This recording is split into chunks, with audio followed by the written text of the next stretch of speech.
Alright, today we're going to talk about how to get bit in the fall. I've driven about an hour and a half south of me to find some warmer water. That's kind of a cheat code right there. You know, the fish an hour and a half south of me, the water's about 10 degrees warmer and they're much more active, much more willing to bite. I've never been to this pond before. It's a little bog pond, the cranberry bogs to my north up there.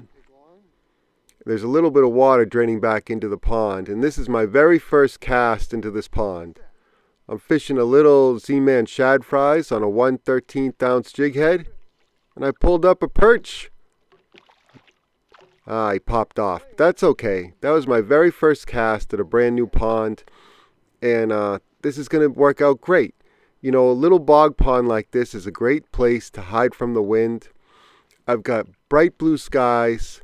And I know it doesn't look like very much wind right now, but it's blowing pretty good. And I'm just in this tiny little bog pond to hide from it. So that's another way. You know, a lot of people will say it's too windy, it's too cold. I'm going to stay inside and not go fishing.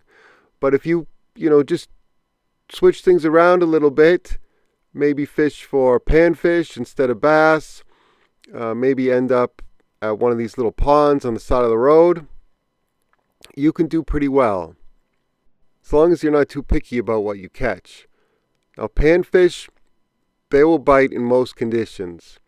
But for me, if it was, say, cloudy, overcast skies, a little bit of wind, southwest, I would probably be bass fishing right now.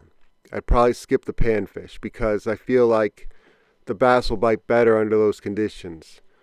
But if you're faced with bright blue skies, kind of post-front conditions, no clouds, oh, I just popped off another perch. That's okay, we'll catch more. Panfish are the way to go. Now, my other kind of backup plan is trout. For trout, I like calmer water because I'm usually trying to intercept rising fish. And that's usually, for trout, the best bite is early in the morning or late in the evening. So you can kind of rotate between them if you have enough time. You know, I could do a panfish trip during the day, and then in the evening I could switch gears and go for trout. You can mix it up like that depending on the weather conditions around you and what you want to fish for. Or if you only want to fish for trout, I would just, rake leaves or something until dusk, head out for trout, catch a few trout, and then you're in business. Now this one, let's see if I can get this one in the boat, or at least hold him up for a picture. No, these are nice sized perch. They're not giants, but they're fun on a bright sunny day like this. It's the middle of the day too. It's like 1 o'clock, right around lunchtime. So I wasn't really expecting too much, and the fishing turned out pretty good. For that Shad Fryz, it's a great little micro swim bait. It doesn't look like too much in the water. It's got a little tiny tail, and it barely kicks. You would think, the fish can't really feel it, or it's not making enough commotion in this kind of stained water, cloudy water to attract fish, but that's not the case at all. They find it, they track it, and they eat it. They eat it better than most other small swim baits that I've tried. And because it's a Laztec, that little tail will last a long time. Now, if you catch enough fish on it, and I don't know, it depends what species you're fishing for and how aggressive they are and how much they pull on that tail, they will eventually rip it off. And it might be 20 fish, it could be 10 fish, it might be 100 fish. But eventually they will rip it off, even though it's a Laztec. And then you got to get a new bait. Without the tail, it doesn't work. I've tried it, it doesn't work. What's this, another perch? Thanks for playing, bud. That one was just hanging over the side of the boat. I had heard from a friend of mine, fishing friend of mine, Richie, that there was some crappie in here. And so while I was catching the perch, I kind of had in the back of my mind trying to find some crappie. And that's what I was going for. They were in this corner, this southeast corner here, and it's a little bit shadier in that corner. That's another perch there, but that's okay. As we get closer to the shade, we'll find the crappie. I put on a little bigger swim bait. I think that's the 2.5-inch Crush City Mare. I can get a little bit more distance with that bait. It's a little bit more forgiving in the wind. But the smaller fish are having a hard time getting their mouths around it. But that's okay. If I get a big crappie, they've got a big enough mouth that they can open wide and get that bait down, and I can hook them. That's what we're looking for. One of those bigger crappie. Now that's not a bad one for a small pond like this. He's not a giant, but he's nice.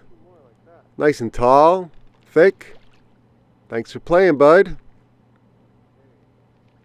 I've got fingerless fleece gloves on. Those are a lifesaver too. I've said this before, but a lot of people, maybe their trip is cut short because their hands get cold, or maybe they decide they're not going to go fishing because they don't want to have cold hands. I can fish down with the wind till about 39 degrees with the fingerless fleece gloves. With no wind, probably a few more degrees, closer to 35. Once you get down to around 32, I really like full finger gloves, but you give up some feel, and I just feel like I'm not as precise. There's another crappie. And so I really prefer the fingerless fleece gloves if I can get away with it, and they just really extend my season. They're also great ice fishing. If you pair them up with a pair of ice mitts, those rubberized ice mitts with the liner that goes inside of them, you could throw a hand warmer in between the rubberized mitt and the liner, and then stick your hands in there like while you're paddling around or ice fishing, and it really keeps your fingers warm. And then if it's time to put a shiner on your hook, say you're ice fishing or it's time to fish again, you pull your hands out of the mitts, you're ready to go, nice warm hands. That'll get you down pretty far as you can go open water fishing without ice building up on your guides, ice forming on the boat ramp. I switched it up to, it's a Jighead with a little spinner blade on it. I think this one was made by Vicky. It's a tungsten head, and it's got a little prop on the Jighead on the collar, and a little rubber stopper. I super glue a 2.5-inch Z-Man Slim Swims as a trailer onto the back of it, but for all these baits, it's a slow roll back in. That one hit bottom, and I just started cranking the handle, and there was a fish on it.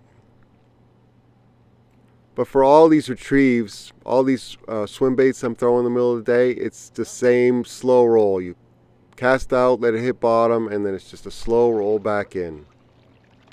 And the fish will follow the bait, they'll track it, and then they'll eat it. All different species. I'm back to the perch now. I hope some of these tips help you out this fall. If you're struggling to get bit, don't give up yet. Just try a few of these ideas and see if your luck doesn't turn around. Thank you all for watching. I really appreciate it. Just like all my other videos, I'll list all my gear in the video description so you can duplicate what I was doing out here today. Hopefully have some good success wherever you might be fishing around the country or around the world. I'll catch you on the next one. See ya!